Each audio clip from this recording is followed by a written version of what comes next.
48 First Alert weather forecast with meteorologist Jeff Desnoyers.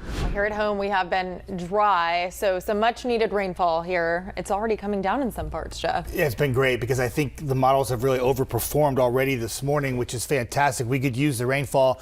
And for some of you feeling like you haven't had any rain yet, the main player comes tonight with this system.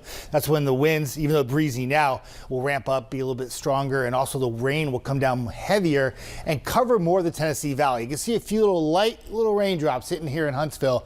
At least it's something. Yeah, nice to get a little bit of rainfall across the area. There's the rainfall working across Huntsville and Madison, right along 565, and lifting north. Hazel Green, some rainfall in your vicinity, all lifting up into Tennessee. And you notice there's not a lot to the south, right? So what's going to happen is once this rain moves north here shortly, there'll be a big lull in the action this afternoon through the evening commute, and then we'll fire things back up again in the after about 7 p.m. after the evening hours.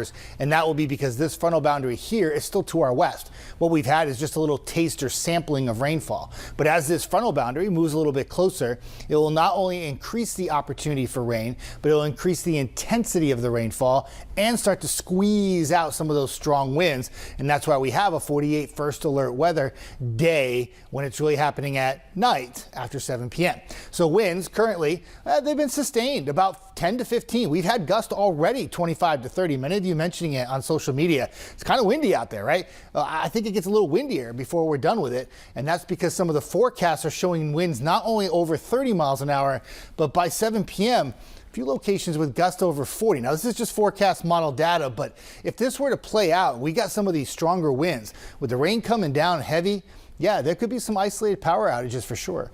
The winds will start to back off a bit tomorrow, but still breezy throughout the day.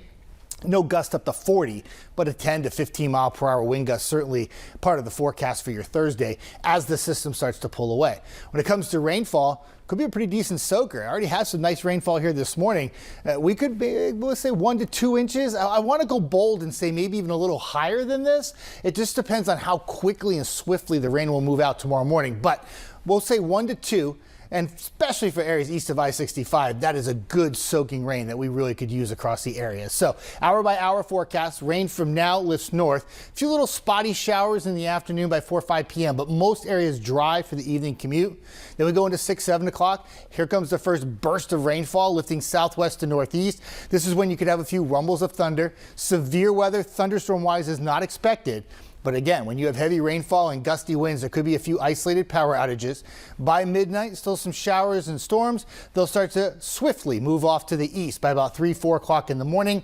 And by the morning commute, most of the area is not raining anymore, but probably some wet roads for the morning commute. And keep in mind, leaves on the road when they're wet become very slick, and that could be a problem in the morning with the gusty winds and heavy rain tonight.